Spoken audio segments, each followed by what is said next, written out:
Well, this was unexpected. Mark Zuckerberg, the lizard guy behind Meta, has thrown the Biden-Harris administration under the bus.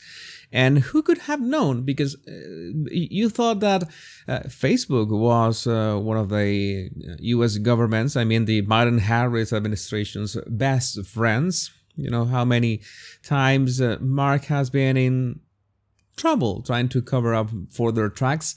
But it seems that it doesn't seem. He actually wrote a letter in which he is trying to disclose in a very explicit way how the Biden-Harris administration tried to censor content about the COVID-19 pandemic in 2021. And according to Zuckerberg's version of events, no, he did not relent because, he is all for free speech and stuff. Well, it is important that we read his actual words. In 2021, senior officials from the Biden administration, including the White House, repeatedly pressured our teams for months to censor certain COVID-19 content, including humor and satire. You know that I took this to heart because for me, humor and satire are one of the best ways to point out, the flaws and the mistakes and the evil of people and governments in a way that doesn't get you into much trouble, which is something that I've been doing for some time. But if you have a platform and you're actually censoring humor and satire, and Facebook and Instagram have done it many times, then that is a real problem. But according to Mark Zuckerberg, he did not do any of that, and expressed a lot of frustration with our teams when we didn't agree. Ultimately, it was our decision whether or not to take content down, and we own our decisions, including COVID-19 related changes we made to our enforcement in the wake of this pressure. So even if they were working actively on their own and they were not paying attention to the Biden-Harris administration, but he is revealing that, well, they were pressuring Meta into this. I believe the government pressure was wrong, and I regret that we were not more outspoken about it. No, you actually cover it up until now for reasons that I'm going to explain in a bit. I also think we made some choices that, with the benefit of hindsight and new information, we wouldn't make today. Like I said to our teams at the time, I feel strongly that we should not compromise our content standards due to pressure from any administration in either direction, and we are ready to push back if something like this happens again. So he's talking about the pushback, and he said that he pushed back then, and he's revealing it for some reason right now.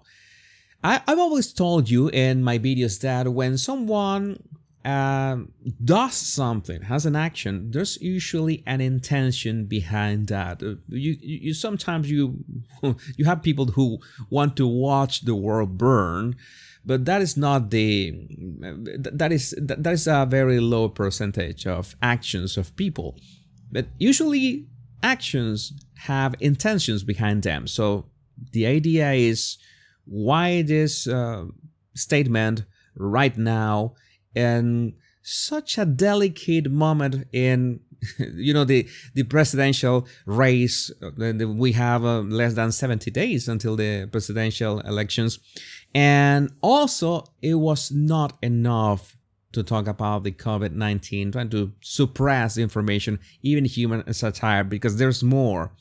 In a separate situation, the FBI warned us about a potential Russian disinformation operation about the Biden family and Burisma in the lead up to the 2020 election. That fall, when we saw a New York Post story reporting on corruption allegations involving then Democratic presidential nominee Joe Biden's family, we sent that story to fact-checkers for review and temporarily demoted it. In other words, they removed it, while waiting for a reply. It's since been made clear that the reporting was not Russian disinformation, shocking news. And in retrospect, we shouldn't have demoted the story.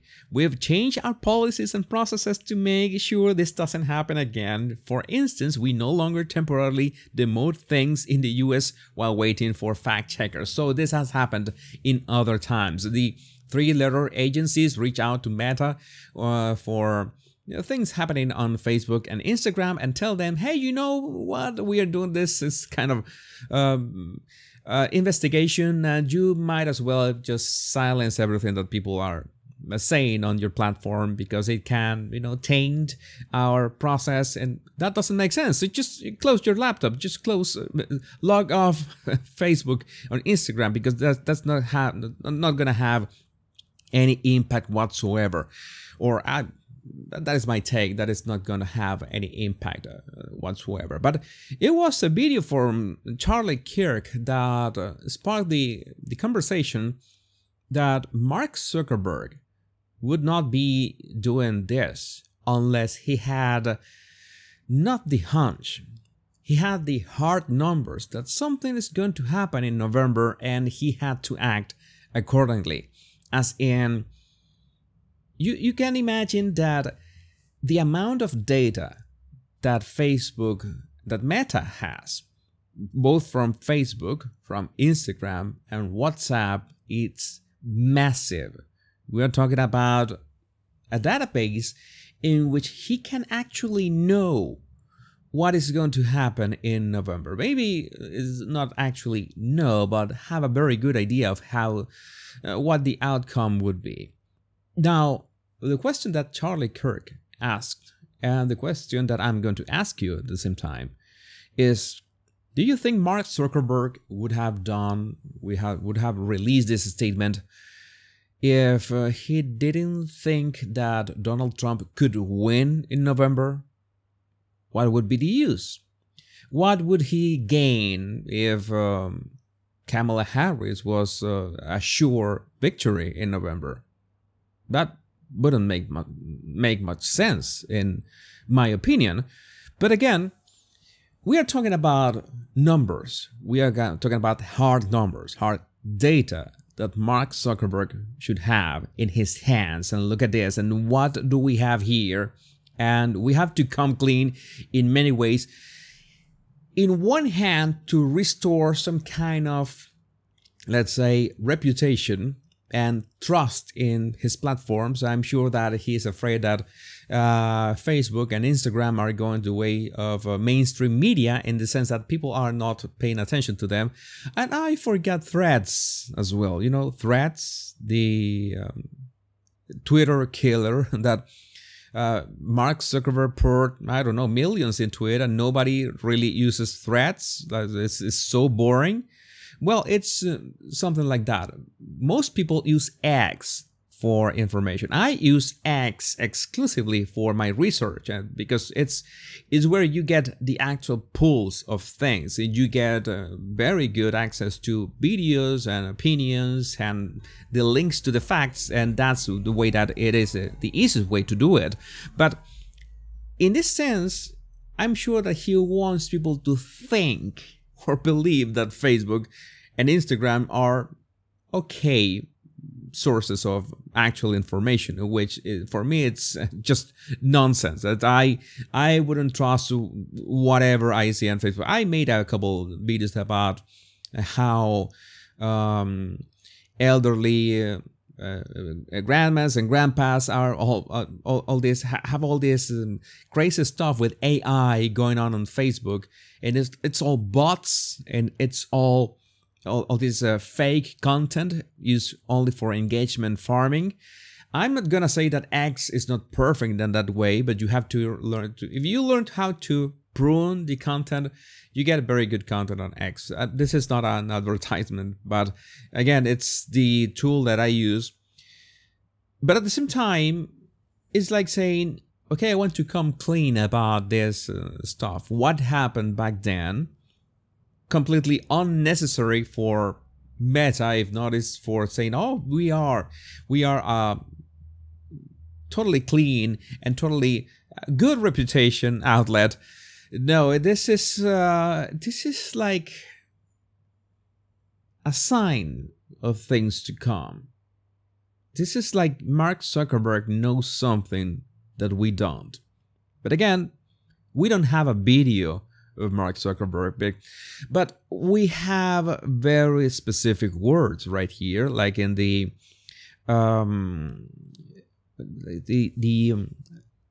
word that he says. There was a pushback. The pushback in the sense that those words are important, in which he is not going to be dominated by any government. I mean, if the Harris administration, if Kamala Harris wins in November, that would be like a continuation of the Biden-Harris administration, even if Kamala Harris wants to deny it, making it seem like she hasn't been in office at the White House for 3 years and a half. So the pushback of Meta against not any government, this government, is relevant because, well, I don't think he would be saying that if he knew that Kamala Harris was going to win. That would be getting himself into trouble many ways. Like, he would just say nothing. You know, that is a real strategy, right? And you decide to not say anything and you just keep your mouth shut. That is the best approach. There are many other ways that you can recover the reputation of your platform. In fact, this is not the best way to announce that you have a good reputation as a platform, because you are revealing that there are people actually pressuring you into changing how the algorithm works, into changing how information is spread or limited. And only because you're mentioning it, that is dangerous. And not because you're saying, oh no, we are fighting back, we are pushing back against this. No, that doesn't work like that. So again, that is my take. I think Mark Zuckerberg knows something that we don't, and that something has to do with Donald J. Trump. But again, I would love to know what you think about this in the comments. My body language buddies, remember to download my 100 body language tips right in the description of this video. My name is Jesus Enrique Rosas. I'm the body language guy. Much love and bliss.